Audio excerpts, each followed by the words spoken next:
दोस्तों, मैं हूं आदिल खान आज़ाद। आज है 7 अगस्त 2026 और आप देख रहे हैं आज़ाद वर्ल्ड इंडिया पर middle east big news show. सबसे पहले एक नज़र हेडलाइंस पर।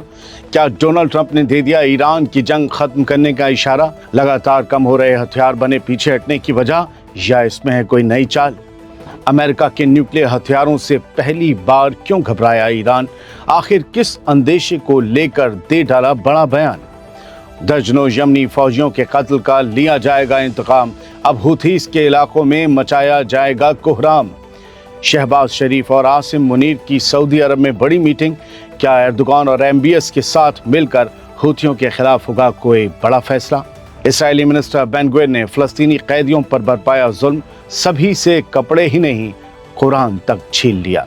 और दमिश्क में जोरदार धमाका। आखिर किसने दहलाई सीरिया की दारुल हुकूमत? इन सभी सवालों के जवाब देंगे, इन सभी खबरों से रूबरू करवाएंगे। खबरें ज़्यादा होंगी, आखिर तक बने रहिए। शुरुआत करते हैं एक सवाल से। क्या अमेरिका अब ईरान के साथ जंग को समेटना चाहता है? दरअसल अमरीकी सदर डोनाल्ड ट्रंप ने पहली बार कहा है कि उन्हें लगता है कि ये जंग बहुत जल्द ख़त्म हो जाएगी, प्रीटी सून। लेकिन दोस्तों, ट्रंप ने साथ ही ये भी साफ कर दिया कि अमेरिका हथियारों की कमी की वजह से पीछे नहीं हट रहा, बल्कि अगर ईरान डील करता है, शर्तें मानता है, तो अमेरिका डिप्लोमेसी को तरजीह देगा। रिपोर्ट्स के मुताबिक डोनाल्ड ट्रंप ने कहा कि उन्हें उम्मीद है कि ईरान के साथ जंग बहुत जल्द ख़त्म हो जाएगी, क्योंकि उनके हिसाब से ईरान अब ज़्यादा देर तक नहीं टिक पाएगा। दोस्तों, 7 अगस्त की रात ये बयान ऐसे वक्त में सामने आया है जब अमेरिका, ईरान और ओमान के बीच स्ट्रेट ऑफ हॉर्मोज को खोलने के लिए एक टेम्पररी समझौते पर बातचीत चल रही है। ट्रंप से जब अमेरिका के हथियारों के ज़ख़ीरे के बारे में पूछा गया तो उन्होंने कहा कि अमेरिका के पास कुछ ऐसे हथियार हैं जिनका ज़ख़ीरा लगभग नामुमकिन हद तक बढ़ा है। इतने ज़्यादा बढ़ गए जिसकी किसी को उम्मीद ना हो। जबकि कुछ हथियारों की सप्लाई थोड़ी टाइट ज़रूर है, यानी ट्रंप मान रहे हैं कुछ हथियार कम हो गए हैं। यानी ट्रंप ये जताना चाहते हैं कि अगर अमेरिका जंग रोकने की बात कर रहा है तो उसकी वजह हथियारों की कमी नहीं है। और एक्सपर्ट्स भी मानते हैं दोस्तों कि अमेरिका के पास इतने हथियार हैं कि वो ईरान जैसे कई मुल्कों से कई साल तक जंग लड़ सकता है। और ये बात हकीकत है। लेकिन मुझे लगता है कि अमेरिका को अब बस इस जंग से बाहर निकलना है, क्योंकि वो ये तय नहीं कर पा रहा है कि आखिर उसे इस जंग से हासिल क्या करना है, मकसद क्या है। दोस्तों, याद रखिए, पिछले कुछ दिनों में कई रिपोर्ट्स सामने आई थी कि ईरान के साथ लंबी जंग के दौरान अमेरिका की कुछ मिसाइलों और इंटरसेप्टर्स का ज़ख़ीरा काफ़ी कम हो गया है। ये बात हमने आपको 3-4 दिन पहले बता दी थी। लेकिन डोनाल्ड ट्रंप अब खुलकर कह रहे हैं कि अमेरिका के पास जंग जारी रखने की पूरी सलाहियत मौजूद है और अगर ज़रूरत पड़ी तो वो लड़ भी सकता है। फिलहाल ऐसा लग रहा है कि अमेरिका बातचीत को एक मौका देना चाहता है, लेकिन ये पहली बार नहीं है। इससे पहले भी कई बार बातचीत की कोशिश हुई, बातचीत हुई भी, और उसके बाद फिर से बमबारी शुरू हो गई, बातचीत के दौरान ही हो गई। अब देखना ये होगा कि इस बार डिप्लोमेसी सचमुच कामयाब होती है या एक बार फिर बातचीत के बाद मिसाइलों और बमों का दौर लौट आता है। और क्या डोनाल्ड ट्रंप जो अमन की बात कर रहे हैं या जंग ख़त्म करने की, वो दरअसल टाइम गुजारने का एक ज़रिया है, एक मौका है? पीछे कुछ और चल रहा है क्या? कुछ कहा नहीं जा सकता। अब एक और खबर, एक और सवाल के साथ।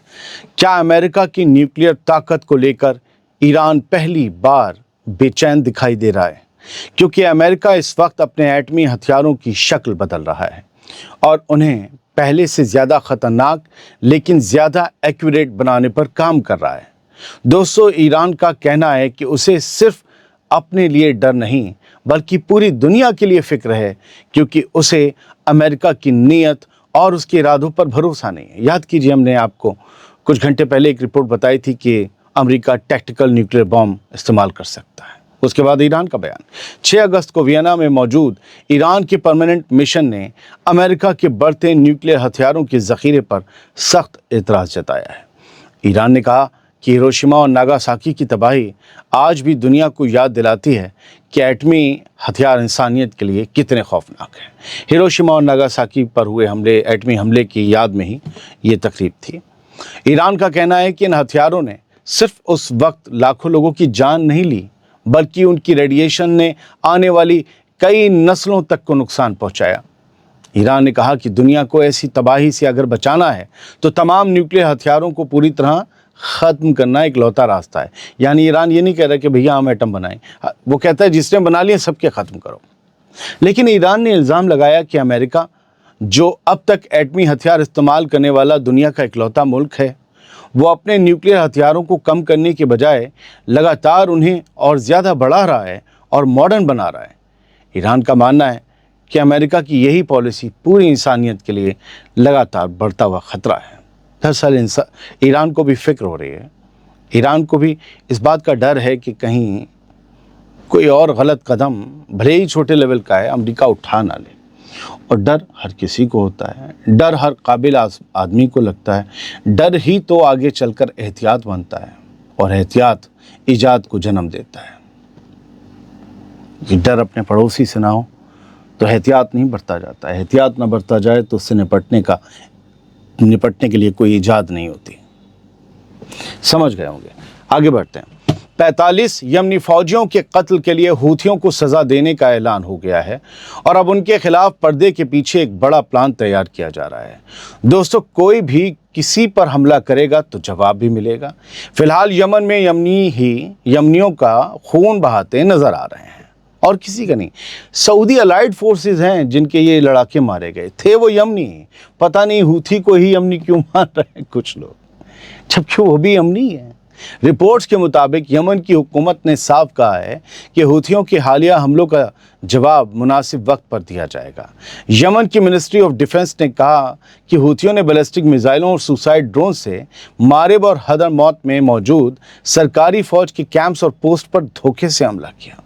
रिपोर्ट्स के मुताबिक इन हमलों में कम से कम 45 सरकारी फौजी मारे गए यमन के, जबकि करीब 80 दूसरे जख्मी हुए हैं, जिनका इलाज मारेब और सयून के अस्पतालों में चल रहा है। वैसे कहीं मरने वालों की तादाद 30 और 38 भी बताई जा रही है।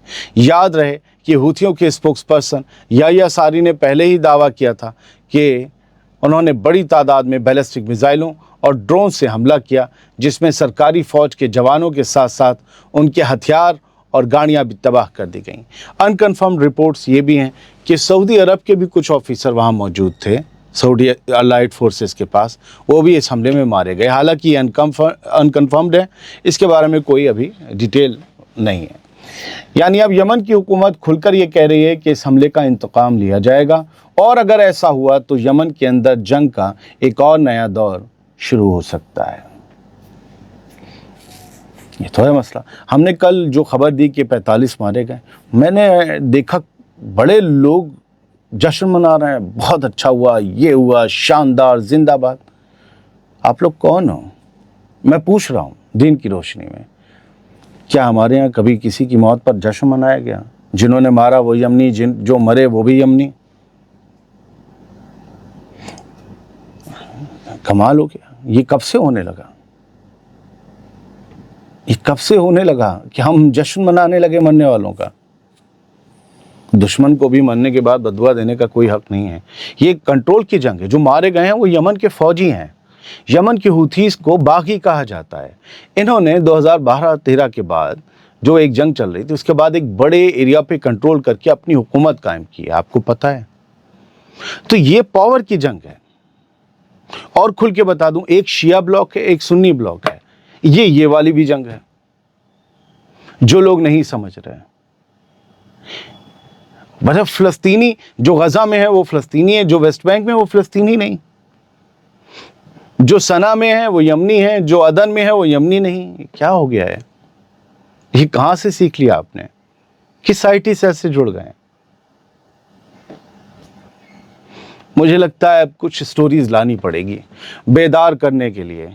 ये एजेंडा और प्रोपेगेंडा आप लोगों को तो छोड़िए, आप समझ जाएंगे। नई नस्ल यही इसको ही तोड़ना है ताकि सब मुत्तहिद रहें। चलिए बढ़ते हैं आगे। क्या एक मीटिंग हूथियों के लिए खतरे का अलार्म बन सकती है? वेस्ट एशिया के हालात पर होने वाली एक अहम मीटिंग पर नज़र डाल लीजिए, कुछ चीज़ें आपको समझ आ जाएंगी। सुनने में तो ये एक आम मीटिंग लगती है, लेकिन इसके नतीजे आने वाले दिनों में पूरे रीजन में दिखाई दे सकते हैं। असल में वेस्ट एशिया में इधर उधर से लगातार हो रहे हमलों का सिलसिला अब बहुत लंबा खिंच चुका है और अब उसे किसी तरह कंट्रोल करने की कोशिश शुरू होती दिखाई दे रही है। दोस्तों, पाकिस्तान के प्राइम मिनिस्टर शहबाज शरीफ और आर्मी चीफ आसिम मुनीर सऊदी अरब पहुंच चुके हैं। उम्रा करने गए थे पहले, उसके बाद पहुंचे हैं MBS से मुलाकात करने के लिए। होटल में ठहरे हैं, कपड़े बदलेंगे, आज जुमे की नमाज पढ़ेंगे, फिर उनकी मुलाकात सऊदी अरब के क्राउन प्रिंस और prime minister of Saudi Arabia Mohammed bin Salman यानी MBS और तुर्की के सदर रजब तैयब एर्दोगान से होगी, जो खुद भी सऊदी अरब पहुंच गए हैं और बड़ी स्पेशल विजिट है उनकी। रिपोर्ट्स के मुताबिक इस मीटिंग में वेस्ट एशिया की सिक्योरिटी, मिलिट्री कोऑर्डिनेशन और दोनों मुल्कों के रिश्तों को मजबूत करने पर बात होगी। दोस्तों, ये मुलाकात ऐसे वक्त में हो रही है जब पाकिस्तान हाल ही में सऊदी अरब की उस समुद्री मिलिट्री अलायंस का हिस्सा बना है जिसका मकसद रेड सी में हूथियों के हमलों से जहाज़ों की हिफाजत करना है। रिपोर्ट्स के मुताबिक इस मीटिंग के बाद मिलिट्री और ट्रेड के मामले में एक नया मुश्तरका फ्रेमवर्क सामने आ सकता है। हालांकि किसी डिफेंस पैक्ट की कोई बात नहीं कही जा रही, इसलिए मैं भी नहीं कहूँगा।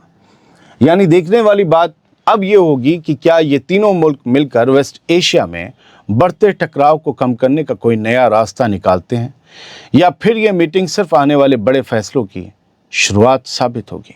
बात फ़लस्तीनियों की, और जब फ़लस्तीनियों की बात हो तो उन पर जुल्म करने वालों की बात पहले आ जाती है।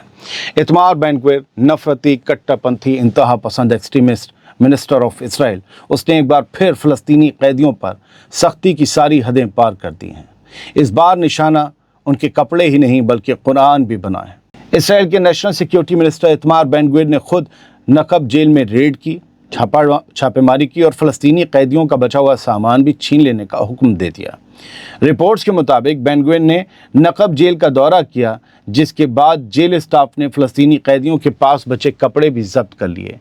कैदियों की मीडिया ऑफिस का कहना है कि रेड के दौरान कुरान की कॉपियां भी ले ली गईं और अब करीब 15 सेल वाले हर सेक्शन में सिर्फ एक कुरान शरीफ छोड़ा गया है। रिपोर्ट्स के मुताबिक रेड के बाद कई कैदी सिर्फ ज़रूरी कपड़ों तक महदूद रह गए हैं, जबकि पहले से ही उन्हें खाने, साफ सफाई और दूसरी बुनियादी चीज़ों की कमी का सामना करना पड़ रहा है। कैदियों की मीडिया ऑफिस ने कहा है कि जेल के हालात लगातार बदतर होते जा रहे हैं और इससे सैकड़ों फ़लस्तीनी कैदियों की जान खतरे में पड़ सकती है।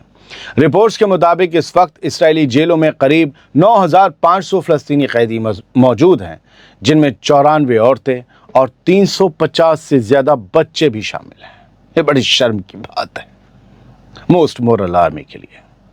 बढ़ते हैं आगे। गज़ा पर इसराइल के लगातार हमलों के खिलाफ अरब और इस्लामी मुल्क एक बार फिर एकजुट हो गए हैं। उन्होंने कुर्सियां गर्म की हैं, ज़बानों से बयान छोड़े हैं। Qatar, Jordan, UAE, Indonesia, Pakistan, तुर्की, सऊदी अरब और मिस्र के फॉरेन मिनिस्टर्स ने एक मुश्तरका बयान जारी करके गज़ा और वेस्ट बैंक में इसराइली हमलों की सख्त मजम्मत की। ये काम वो बखूबी करना जानते हैं। इन मुल्कों का कहना है कि गज़ा और वेस्ट बैंक में जारी इसराइली हमले सीज़ फायर एग्रीमेंट की खुली खिलाफ वर्जी हैं और इन्हें फ़ौरन रोका जाना चाहिए।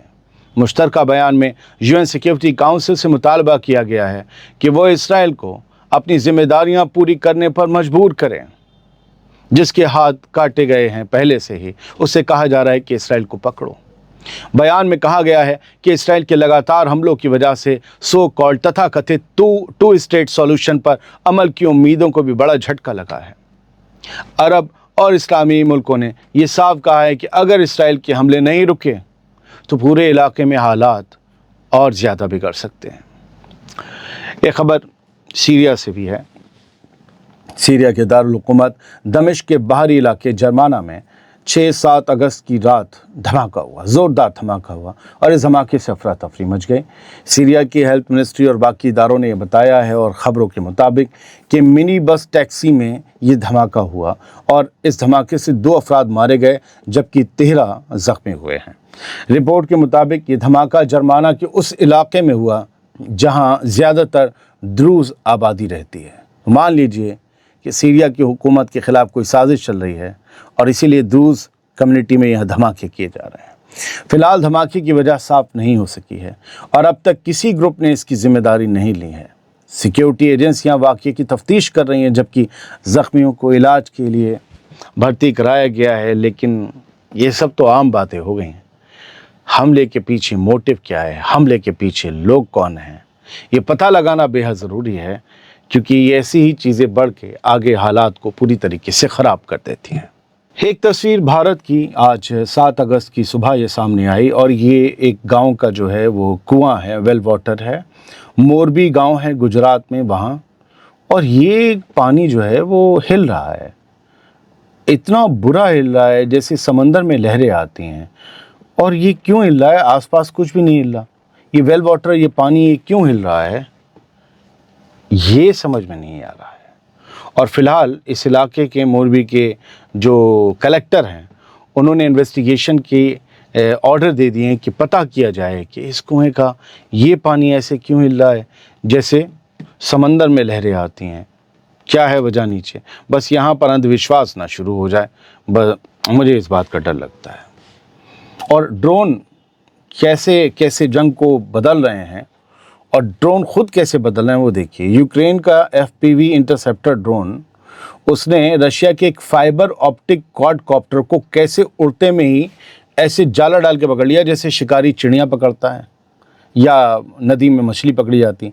एक क्वाडकॉप्टर जा रहा था छोटा वाला, ठीक है, वो फाइबर ऑप्टिक क्वाडकॉप्टर कहीं धमाका करने जा रहा था, उसके पीछे लग गया यूक्रेन का ड्रोन और उसने फेंका जाल तड़ से नीचे, लग रहा कि स्पाइडरमैन ने पकड़ लिया। ये असली पावर है आज की जंग की। ये ड्रोन्स जिसके पास है ना वो कमाल कर रहा है, कहीं भी छुप के बिल्कुल जाकर आदमी को टैंक के अंदर घुस के मार रहा है। इसने सब कुछ बदल दिया है। बहुत बहुत शुक्रिया, सलामत रहिए, खुश रहिए। मैं सभी की बात करता हूँ और सभी पर सवाल उठाता हूँ। मैं फिर कहता हूँ इज़्ज़त के साथ, अगर किसी को एक तरफ खबरें एक तरफ की देखनी हैं तो ये चैनल उनके लिए नहीं है। और अगर आपको सिर्फ ओरिजिनली खबरें देखनी है बिना ढोल के, तो आप ये चैनल सब्सक्राइब कर सकते हैं अगर ना किया हो। थैंक यू, सलामत रहिए, खुश रहिए।